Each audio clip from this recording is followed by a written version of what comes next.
नमस्कार साथियों, जय हिंद। आप सभी का स्वागत है आपके अपने इस YouTube channel star study centre में। आज की इस क्लास में हम सभी लोग देखेंगे analytic ability and digital awareness से संबंधित प्रश्न। ये प्रश्न आपके परीक्षा के दृष्टि से महत्वपूर्ण है। चलिए आज की इस क्लास को स्टार्ट करते हैं। आज की इस क्लास का स्टार्ट हो रहा है भाई नंबर सीरीज के क्वेश्चन से। आज की इस क्लास का पहला क्वेश्चन आप सभी के स्क्रीन पर दिया गया है। यहाँ पे पूछा गया है, आगे पैटर्न कंप्लीट करें 12, 22, 42, 72। तो चलिए इस पैटर्न को कंप्लीट करने का प्रयास करते हैं। चलिए हम 12 और 22 के बीच में संबंध प्राप्त करते हैं। तो 12 में देखिए जब 10 जोड़ते हैं तो क्या हो जाता है, 22 हो जाता है। इसी तरह से 22 और 42 में देखते हैं तो जब 20 जोड़ते हैं तो क्या हो जाता है, 42 हो जाता है। इसी तरह से 22 में देखिए कितना जोड़ा गया है, 30 जोड़ा गया है, तब क्या हो गया है, 72 हो गया है। इसी प्रकार से 72 में हम क्या जोड़ देंगे, 40 जोड़ देंगे। देखिए तब तो होगा 10, 20, 30, 40। तो 72 में जब हम लोग 40 जोड़ेंगे, 72 में जब हम लोग 40 जोड़ेंगे तो क्या प्राप्त होगा, 112 प्राप्त होगा। तो राइट आंसर आपका 112 हो जाएगा। विकल्प में कहीं भी 112 नहीं दिया है, तो किसी भी विकल्प को आप ठीक करके राइट आंसर कर सकते हैं। यहां पे देखिए पेपर टाइप करते समय मिस्टेक हो गया है, तो यहां पे ए ऑप्शन को ही एज्यूम कर लीजिए, यही आपका राइट आंसर हो जाएगा 112। आइए चलते हैं साथियों अगले प्रश्न पर। अगला प्रश्न देखिएगा, यह भी पैटर्न कंप्लीशन से संबंधित है, नंबर सीरीज का ही प्रश्न है। पूछा गया है पैटर्न कंप्लीट करें 6, 12, 36, 144। क्या राइट होगा आंसर इसका? तो चलिए 6 और 12 में हम लोग क्या करते हैं, रिलेशन फाइंड आउट करते हैं। तो इसमें 6 का अंतर देखने को मिल रहा है। उसी तरह से 12 और 36 में देखिए तो 24 का अंतर देखने को मिल रहा है। 36 और 144 में जब आप अंतर निकालेंगे तो अंतर बहुत ज्यादा बढ़ जाएगा, इसलिए इस मेथड से हमारा क्वेश्चन सॉल्व नहीं हो पाएगा। आइए मल्टीप्लिकेशन मेथड का यूज करते हैं। मल्टीप्लिकेशन में आप लोग देख रहे हैं 6 और 12 में कितना है, 2 से गुणा किया गया है। 12 और 36 में जब देखेंगे तो 3 से गुणा किया गया है, 12 तिया 36। 36 और 144 में जब देखेंगे तो 4 से गुणा किया गया है। इसीलिए क्वेश्चन मार्क की जगह पे जो संख्या आएगा वो संख्या वही होगा जो 144 में 5 से गुणा करने पर प्राप्त होगा। तो सभी लोग 144 में 5 का गुणा करके बताइएगा कितना आंसर होगा, बताइएगा जल्दी से। तो जब हम लोग 144 गुणे 5 करते हैं तो क्या आंसर हो जाएगा, 5 गुणे 144 करेंगे तो क्या प्राप्त हो जाएगा, 5 चौका 20। हाँ, ये 720 आपका यहां पर प्राप्त होगा। राइट आंसर ऑप्शन सी यहां पर निकल करके आपका करेक्ट आंसर हो जाएगा। साथियों उम्मीद करते हैं आपको यह प्रश्न समझ में आ गया होगा। आइए चलते हैं अगले प्रश्न पर। अगला प्रश्न आप सभी साथियों के स्क्रीन पर नंबर सीरीज का ही प्रश्न है। रिक्त स्थान पर कौन सी संख्या आएगी, या फिर प्रश्नवाचक चिन्ह के स्थान पर कौन सी संख्या आएगी, या फिर मार्क ऑफ इंटरोगेशन के स्थान पे कौन सी संख्या आएगी, किसी भी प्रकार से आप लोग कह सकते हैं। संख्या का जो सीरीज दिया गया है, श्रेणी जो दी गई है वो 7, 9, 12, 17, 24, 35।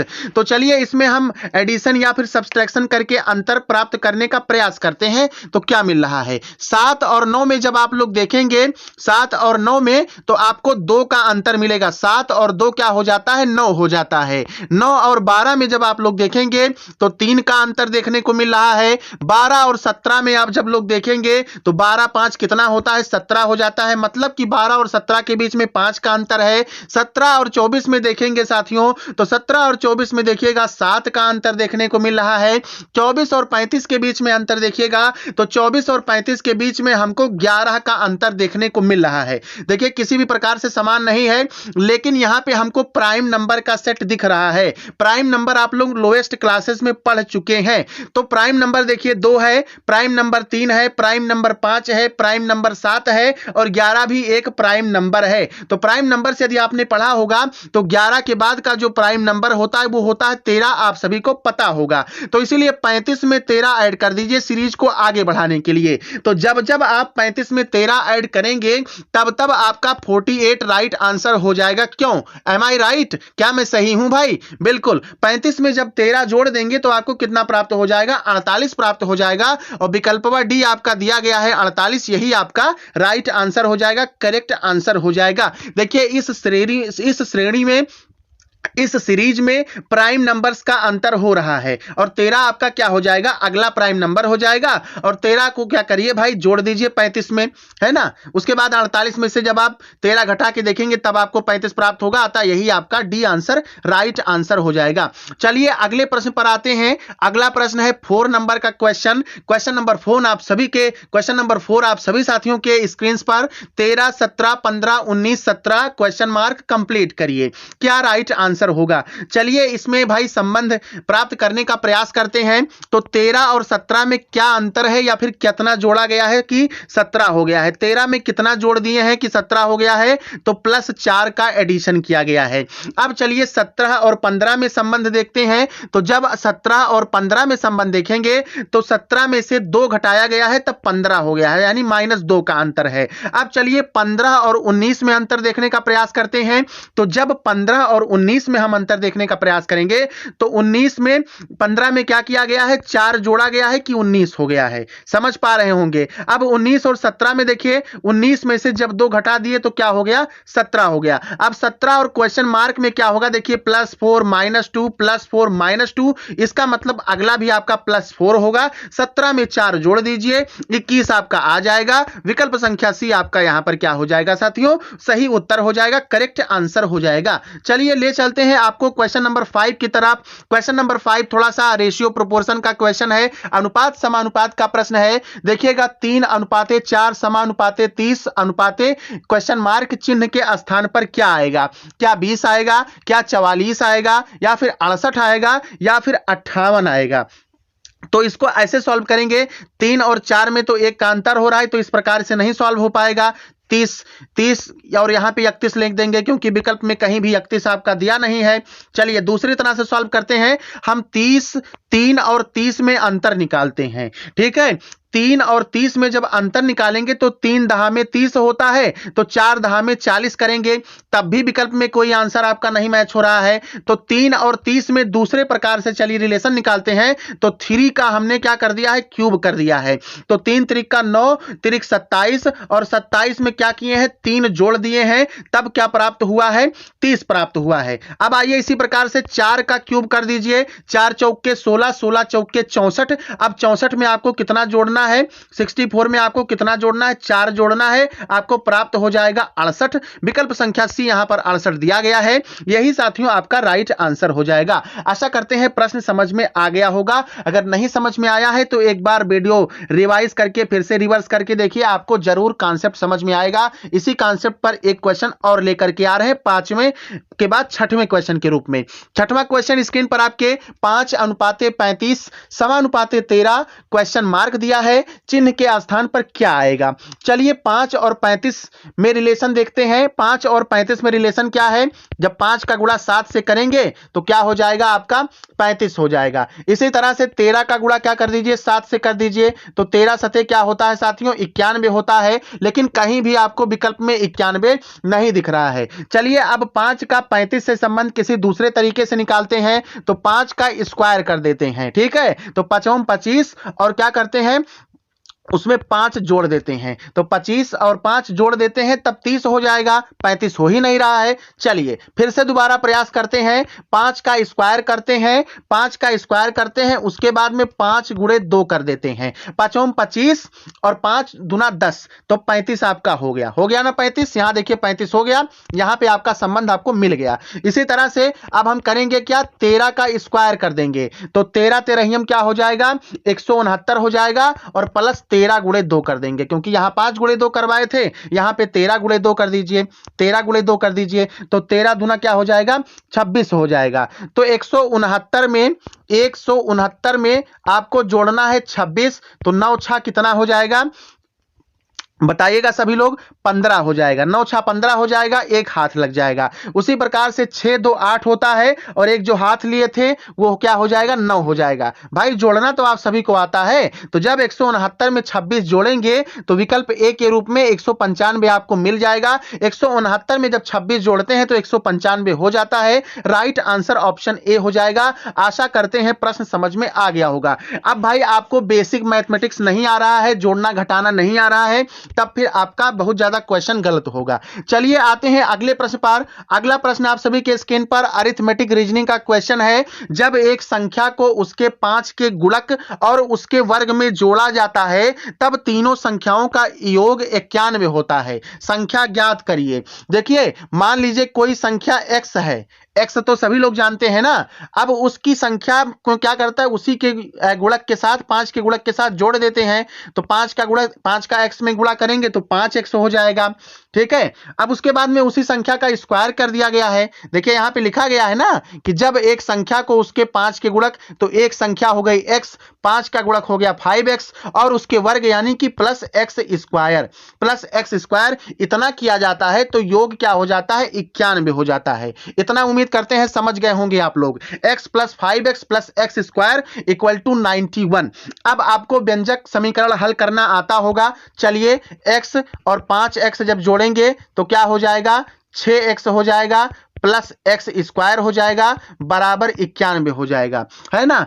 तो अब चलिए 6x प्लस एक्स स्क्वायर बराबर 91 हो गया। अब इसमें हम कॉमन ढूंढेंगे, कॉमन क्या है। तो देखिए x और x आपका कॉमन है तो बाहर निकाल लेंगे, 6 प्लस एक्स लिखेंगे, उसके बाद में आपका 91 हो जाएगा।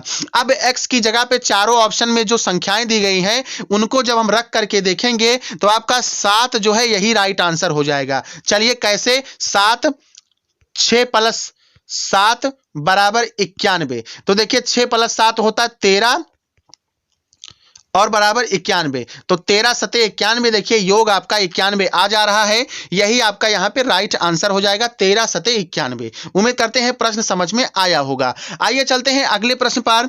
अगला प्रश्न देखिएगा, सिटिंग अरेंजमेंट के रूप में दिया गया है। 5 व्यक्ति केंद्र की ओर मुंह करके एक वृत्ताकार घेरे में बैठकर ताश खेल रहे हैं। भाई बहुत गंदा काम कर रहे हैं, ताश नहीं खेलना चाहिए, लेकिन फिर भी खेल रहे हैं तो अब क्या ही कर सकते हैं। 5 व्यक्ति केंद्र की ओर मुंह करके वृत्ताकार घेरे में बैठकर ताश खेल रहे हैं। ताश खेलने वाले व्यक्तियों में कौन कौन है, मुकुंद है, राजेश है, विजय है, अनिल है और नागेश है। अब ये लोग बैठे किस प्रकार से हैं ये देखिए। ये जो मुकुंद भाई साहब हैं ये राजेश के बाएं ओर बैठे हैं। ये जो विजय भाई साहब हैं ये अनिल के दाएं हैं, लेकिन अनिल और नागेश के बीच में बैठे हुए हैं। बताइए नागेश के दाएं ओर कौन है। तो चलिए ये सर्कुलर सीटिंग अरेंजमेंट है। यहां पे एक गोला का हम लोग निर्माण कर देते हैं। भाई बहुत गोल नहीं बना पाए हैं, आप लोग प्रयास करिएगा कि बन जाए। ये सेंटर है, केंद्र है। यहां पे 5 व्यक्तियों को बैठाते हैं। एक व्यक्ति यहां बैठ गया, एक व्यक्ति यहां बैठ गया, 2 व्यक्ति बैठ गए। फिर इधर से देखिए 2 व्यक्तियों को बैठाते हैं, एक व्यक्ति यहां, एक व्यक्ति यहां, 4 व्यक्ति हो गए। एक व्यक्ति को यहां बैठा देते हैं, 5 व्यक्ति हो गए, है ना, 5 व्यक्ति हो गए। अब सबसे पहले कहा क्या गया था, मुकुंद जो है राजेश के बाईं ओर है। यहां पे आइए हम राजेश को बैठाते हैं आर से सबसे पहले। अब राजेश का बाईं ओर आप सभी लोग जानते हैं क्या हो जाएगा, इधर वाला एरिया हो जाएगा। तो यहां पे मुकुंद जी बैठे हुए हैं। चलिए राजेश और मुकुंद बैठ गए। उसके बाद में कहा गया है कि विजय अनिल के दाईं ओर एवं अनिल और नागेश के बीच में बैठा है ना। तो विजय को यहां कहां करेंगे, बी के ऑप्शन में करेंगे। अब बी के ऑप्शन में करेंगे, उसके बाद में यहां देखिए इस स्थान पे क्या करेंगे, एन कर देंगे, नागेश जी को कर देंगे, यहां पे ए ले आएंगे। ठीक है, अब इतना चीज आपको क्लियर हो गया। सबसे पहले क्या क्लियर हुआ कि राजेश के बाईं ओर कौन बैठे हैं, मुकुंद बैठे हैं। उसके बाद आपको क्लियर क्या हुआ, विजय भैया अनिल के दाईं ओर बैठे हुए हैं। अनिल यहां बैठे हैं तो अनिल का दाईं ओर इधर का होगा। तो देखिए विजय बैठे हैं और एक शर्त रख दिया गया कि नागेश और अनिल के बीच में, यहां देखो अनिल, यहां देखो यन से नागेश, तो इन दोनों के बीच में कौन बैठा है, ये विजय भाई साहब बैठे हैं। इन दोनों के बीच कौन बैठा है, विजय भाई साहब के बैठे हैं। ये भी क्राइटेरिया हमने पूरा कर दिया। अब प्रश्न में पूछा गया है भैया नागेश के दाएं ओर कौन है। ये जो नागेश भैया हैं इनके दाहिनी ओर कौन बैठा है। तो नागेश का ये जो इलाका हो जाएगा बायां और ये जो इलाका हो जाएगा दायां हो जाएगा। आप लोग 2-4 लोग मिल करके एक घेरे में बैठ करके इस प्रकार के प्रश्न को सॉल्व कर सकते हैं। तो नागेश के दाईं ओर देखिए मुकुंद भाई साहब मिल रहे हैं, यही आपके राइट आंसर हो जाएंगे। ऑप्शन नंबर ए यहां पर इस प्रश्न का करेक्ट आंसर हो जाएगा। चलिए आते हैं अगले प्रश्न पर। अगला प्रश्न आप सभी के स्क्रीन पर यहां पे कैलेंडर से क्वेश्चन को लिया गया है। यदि 5 मार्च को रविवार है तो 28 मार्च को कौन सा दिन होगा? ठीक है, अगर सेम मंथ में एक ही महीने में दिन पूछा गया है, अलग अलग तारीख का दिन पूछा गया है, तब इसके लिए आप लोग कोड कैसे लगाएंगे? ट्रिक कैसे लगाएंगे? अब आपको जो पहली तारीख दी गई है और जो दूसरी तारीख दी गई है उसको देखना है। अब आपको सबसे पहले दूसरी तारीख में से पहली तारीख को घटा देना है, तो जब 28 में से 5 घटाएंगे तो मिलेगा 23। उसके बाद आपको दिन टोटल जो होते हैं 7 दिन होते हैं, तो 7 से भाग देंगे, किसमें? 23 में भाग देंगे। जब आप 7 से 23 में भाग देंगे, भाग देके सभी लोग देखिए, तुरंत देखिए भाई, दे लिए। अब आपको रिमाइंडर के रूप में 2 प्राप्त हुआ। ठीक है, अब जब रिमाइंडर के रूप में 2 प्राप्त हुआ तो एक चीज आप लोग ध्यान रखिएगा, ये जो रिमाइंडर प्राप्त होगा ना, इसमें क्या करिए, 5 मार्च को रविवार बताया गया था, तो रविवार में आपको 2 जोड़ना है, तो रविवार में 2 जोड़ेंगे, सोमवार मंगलवार, यही आपका राइट आंसर हो जाएगा। ठीक है, अब आप लोग ऐसे भी गणना करके देख लीजिएगा, 5 मार्च को रविवार, 6 मार्च को फिर सोमवार, फिर 7 मार्च को मंगलवार, ऐसे जोड़ के देख लीजिएगा, यही आपका राइट आंसर हो जाएगा। लेकिन जब इस तरह से जोड़ेंगे तो समय बहुत ज्यादा खराब होगा और बहुत ज्यादा ऐसे एफिशिएंसी के साथ निकल भी नहीं पाएगा। इसी ट्रिक का आप लोग इस्तेमाल करिएगा। चलिए इस प्रकार का एक प्रश्न और करवाते हैं। दूसरा प्रश्न यहां पर देखिए दिया गया है साथियों, यदि 2 जनवरी शनिवार है तो 17 जनवरी को कौन सा दिन होगा? मैंने कहा था कि जो दूसरी संख्या दी जाए उसको पहले में से घटा दीजिए, तो 17 में से 2 जब घटाते हैं तो 15 होता है। फिर मैंने कहा था जितने टोटल दिन होते हैं उसमें से भाग दे दीजिए, तो जब आप 7 से 15 में भाग देंगे तब आपको शेषफल प्राप्त होगा 1, क्योंकि 7 दूना 14, 1 15, शेषफल रिमाइंडर आपको 1 मिल रहा है। अब देखिए, फिर मैंने कहा था जब रिमाइंडर आपको मिल जाए तो रिमाइंडर में क्या करिए, जो पहला दिन दिया गया है शनिवार दिया गया है, इसी में एक दिन जोड़ दीजिए, तो सैटरडे प्लस 1 जब आप करेंगे तब आपको संडे मिल जाएगा, रविवार आपका यहां पर राइट आंसर हो जाएगा। ऑप्शन बी आपका यहां पे करेक्ट आंसर हो जाएगा। उम्मीद करते हैं प्रश्न आपको समझ में आ गया होगा। चलिए साथियों आते हैं अगले प्रश्न पर। क्वेश्चन नंबर 11 आप सभी के स्क्रीन पर, डी और बी के विपरीत अक्षरों को ज्ञात करिए। अगर आपसे मैं पूछूं एक के ठीक उल्टा कौन आता है, तो एक के ठीक उल्टा आता है जेड। अगर मैं आपसे क्वेश्चन पूछूं दोस्तों बी के ठीक उल्टा कौन आता है, तब आप लोग बी के ठीक उल्टा वाला जो अक्षर बताएंगे वो आप लोग बताएंगे वाई, है ना। लेकिन ये तो किनारे किनारे का था तो आप बता दिए आसानी से। अब देखिए इसके लिए एक नियम होता है, अंग्रेजी वर्णमाला के कोई भी 2 अक्षर जिनका वर्णमाला क्रमांकित मान, जैसे ओ है 15 नंबर पे और ए है आपका 1 नंबर पे, ये दोनों जोड़ने पर अगर योग 27 हो जा रहा है तब जान लीजिए कि ये दोनों एक दूसरे के विपरीत में हैं। लेकिन 15 1 16 तो देखिए 27 नहीं हो रहा है, अतः ओ जो है ए के विपरीत नहीं हो रहा है। देखिए जैसे ए का वैल्यू होता है 1 और जेड का वैल्यू होता है 26, तो 26 और 1 जब जोड़ करके आप 27 ले आए तो क्या हो गया, योग 27 हो गया, इसलिए एक दूसरे के ये क्या हो जाएंगे, विपरीत हो जाएंगे। आइए दूसरा वाला सॉल्व करते हैं। तो बी आपका दूसरे नंबर पे है और वाई आपका है 25 नंबर पे है। तो जब आप 25 और 2 करते हैं तो आपका क्या हो जाता है, 27 मिल जाता है। तो ये एक दूसरे के क्या हो जाते हैं, विपरीत नंबर हो जाते हैं। तो डी और बी के विपरीत नंबर, तो बी का मैंने आपको बताया वाई, तो वाई वाई सब में मिल रहा है। अब इसमें डी का देखिए, तो डी का जो मान होता है वो A B C D 4 number पे आता है। अब 4 नंबर के बाद में देखिए डब्ल्यू का पहले देखिए, फिर एक्स का देखिए, फिर जेड का देखिए, फिर क्यू का देखिए। हम सभी लोग जानते हैं डब्ल्यू की प्लेस वैल्यू, तो जब डब्ल्यू का प्लेस वैल्यू रख के देखेंगे तो आपका पहला आंसर यहां पे राइट हो जाएगा। डब्ल्यू और वाई आपका डी और वी के विपरीत अक्षर हैं, जिसमें डी जो है डब्ल्यू का विपरीत अक्षर और बी जो है ये वाई का विपरीत अक्षर। कैसे, आइए आपको सॉल्व करके दिखाते हैं। यहां पे देखिए मैंने ऑलमोस्ट सॉल्व कर ही दिया है, लेकिन यहां पे आप लोग देख सकते हैं बी बराबर है 2 और वाई बराबर है 25, जब दोनों को जोड़ दिए तो 27 हो गया, इसलिए ये क्या है, विपरीत अक्षर हो गए। इसीलिए देखिए डी बराबर है 4 और डब्ल्यू का मान मैंने आपको बताया, तो जो लोग कॉपी कलम लिए रहे होंगे वो कैलकुलेट किए होंगे। तो डब्ल्यू बराबर 23 है और डी बराबर 4 है, 23 और 4 27 होता है, अतः ये दोनों अक्षर क्या हो गए, एक दूसरे के विपरीत अक्षर हो गए। इसी प्रकार से आप किसी भी अक्षर को जोड़ करके प्राप्त कर सकते हैं। चलिए आते हैं अगले प्रश्न पर। अगला प्रश्न आप सभी के स्क्रीन पर, अगला प्रश्न देखिएगा 12 नंबर का क्वेश्चन है, नोट कर लीजिए। क्वेश्चन नंबर 12 आप सभी के स्क्रीन पर, शब्द कम्युनिकेशंस में पहले और दूसरे तीसरे और चौथे, पांचवें और छठे तथा इसी प्रकार अन्य अक्षरों को परस्पर बदल दिया जाए तो अपने दाएं से गणना करने पर 10वां अक्षर कौन सा होगा। अब देखिए इस क्वेश्चन को कैसे सॉल्व करेंगे, तो इस क्वेश्चन को देखिए कैसे सॉल्व करेंगे। पहला और दूसरा अक्षर क्या है, सी और ओ है।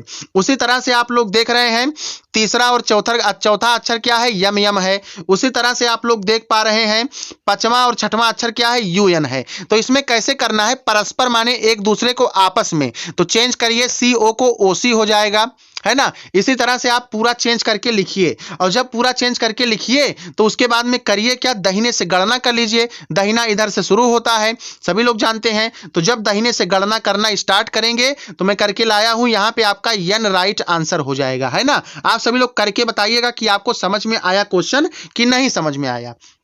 चलिए आते हैं अगले प्रश्न पर साथियों। अगला प्रश्न देखिएगा, क्वेश्चन नंबर 13 आप सभी के स्क्रीन पर ध्यान से सुनिएगा सभी लोग, तभी इस क्वेश्चन को कर पाएंगे। चोर को कांस्टेबल कहा जाए और कांस्टेबल को डाकू कहा जाए, डाकू को जज कहा जाए और जज को लुटेरा कहा जाए, लुटेरे को वकील कहा जाए और वकील को शिक्षक कहा जाए, तो बताएं कोर्ट में फैसला कौन सुनाता है। अब सीधी सी बात है भैया, कोर्ट में फैसला कौन देते हैं, जज साहब देते हैं। अब क्वेश्चन में जज को लुटेरा कहा दिया गया कि नहीं भैया मेरी मर्जी, अब जज को लुटेरा कहेंगे। तो जब जज को लुटेरा कहा गया और कोर्ट में फैसला कौन सुनाता है, जज सुनाता है, और जज को ही लुटेरा मान लिया गया है, तो बी आंसर राइट हो जाएगा, लुटेरा। ऐसे ही तर्क शक्ति के प्रश्न आपसे पूछे जाते हैं, आप अपने तर्कों का इस्तेमाल करेंगे तो बिल्कुल धड़ाक से आपका क्वेश्चन जो है राइट हो जाएगा, सही हो जाएगा। चलिए उसी प्रकार का प्रश्न आपके स्क्रीन पर आ गया है, 14 नंबर का क्वेश्चन। इसका आंसर आप सभी को कमेंट करके बताना है। देखिए, यदि नीला का अर्थ गुलाबी हो जाए, गुलाबी का अर्थ हरा, हरा का अर्थ पीला, यहां फिर से देखिएगा, नीला का अर्थ गुलाबी, गुलाबी का अर्थ हरा, हरा का अर्थ पीला और पीले का अर्थ लाल और लाल का अर्थ सफेद है, तब हल्दी का रंग कौन सा होगा। तो सबसे पहले आप सोचिए कि हल्दी किस कलर की होती है, सभी को पता है कुरकुमा लौंगा जो है, टर्मेरिक जो है वो पीले कलर की होती है, ठीक है। हल्दी किस कलर की होती है भाई, तो हल्दी सभी को पता है पीले कलर की होती है, और क्वेश्चन में पीले कलर को क्या कंसीडर कर दिया गया है, पीला का अर्थ लाल कर दिया गया है। तो हल्दी का रंग जो क्या हो जाएगा, वो आपका लाल राइट हो जाएगा, ऑप्शन नंबर सी करेक्ट हो जाएगा, है ना। चलिए उम्मीद करते हैं प्रश्न समझ में आपको आ गया होगा। चलिए आते हैं अगले प्रश्न पर साथियों। अगला प्रश्न देखिएगा आप सभी के स्क्रीन पर, क्वेश्चन नंबर 15। देखिए आकृति काउंटिंग फिगर से क्वेश्चन आएंगे। यहां पे पूछा गया निम्न आकृति में कुल कितने घन हैं, तो आइए घनों को गिनते हैं। देखिए एक घन हो गया, दो घन हो गया, ठीक है, एक घन, दो घन, तीन घन, चार घन, और यहां पे देखिए उतना ही नीचे भी रखा है, 4 4 8, और आपको फिर ऊपर दिखाई दे रहा है, ऊपर 3 दिखाई दे रहे हैं। तो 4 4 8 और 3 11, कुल 11 प्रकार के घन यहां पे हैं। इस प्रश्न का right answer option number C हो जाएगा, 11 क्यूब्स यहां पे हैं। चलिए आते हैं अगले प्रश्न पर। अगला प्रश्न देखिएगा 16 नंबर का क्वेश्चन आप सभी के स्क्रीन पर है। यहां पे 16 नंबर का क्वेश्चन आप लोग देखिएगा। यहां पे आपसे क्या पूछा गया है, लाल रंग के सम्मुख कौन सा रंग होगा, लाल रंग के सामने कौन सा रंग होगा। तो ये डिब्बा है भाई, इसको ऐसे कर दीजिए, इसको ऐसे कर दीजिए, इसको इधर लाइए, इसको इधर लाइए, और ये ऊपर से आकर के ढका जाएगा। तो लाल के सामने ठीक क्या आ जाएगा, काला वाला आ जाएगा। लाल के सामने ठीक काला आ जाएगा। राइट आंसर यहां पे इस प्रश्न के लिए काला हो जाएगा। देखिए मिटाना मैं भूल गया था, ऑप्शन नंबर बी हो जाएगा, काला कलर आपका राइट आंसर हो जाएगा। चलिए आते हैं अगले प्रश्न पर। अगला प्रश्न आप सभी के स्क्रीन पर देखिएगा, पूछा क्या गया है, यम कॉमर्स क्या है। तो यम कॉमर्स क्या है भाई, मोबाइल कॉमर्स है। आप सभी का राइट आंसर ऑप्शन बी वाला सही हो जाएगा। अगला प्रश्न है, मनुष्य की स्मरण शक्ति कंप्यूटर की तुलना में होती है, याद करने की क्षमता। याद करिए भैया, आप 3rd सेमेस्टर में क्या पढ़ रहे थे, याद करिए आप 5वें सेमेस्टर में क्या पढ़े हैं, याद करिए आप 6वें सेमेस्टर में क्या पढ़ने जा रहे हैं। अगर आप पहले से पढ़े हैं सिलेबस, याद करिए आपने इंटर में एग्जाम कब दिया था, तो आप शायद भूल जाएंगे। लेकिन कंप्यूटर से पूछिए कि 3rd सेमेस्टर में क्या पढ़ाया गया था, तो कंप्यूटर फट से बता देगा कि sir ji human values and environmental study आपको पढ़ाए थे, है ना। तो कंप्यूटर की तुलना में मनुष्य की स्मरण शक्ति कैसी हो गई, सामान्य हो गई, जनरल हो गई। माने मनुष्य को ज्यादा नहीं याद रहता है, ज्यादा किसको याद रहता है, कंप्यूटर को याद रहता है। चलिए अगला प्रश्न स्क्रीन पर, कंप्यूटर की क्षमता कितनी होती है, कंप्यूटर की क्षमता कितनी होती है? असीमित होती है, सीमित होती है, निम्न होती है या फिर उच्च होती है? तो सीमित क्षमता में कंप्यूटर काम करता है। ऑप्शन नंबर बी इस प्रश्न के लिए बिल्कुल करेक्ट राइट आंसर हो जाएगा। चलिए आते हैं अगले प्रश्न पर। अगला प्रश्न आप सभी साथियों के स्क्रीन पर देखिए, यह प्रश्न रिपीट हो रहा है, यह प्रश्न आपके एग्जाम में जरूर आएगा। सीपीयू का विस्तृत रूप क्या है? तो सीपीयू का विस्तृत रूप क्या है? सेंट्रल प्रोसेसिंग यूनिट है। सीपीयू को क्या कहते हैं? कंप्यूटर का मस्तिष्क कहते हैं, ब्रेन ऑफ द कंप्यूटर कहते हैं, याद कर लीजिएगा। चलिए साथियों, मिलते हैं अगली क्लास के साथ। जय हिंद, जय भारत, वंदे मातरम।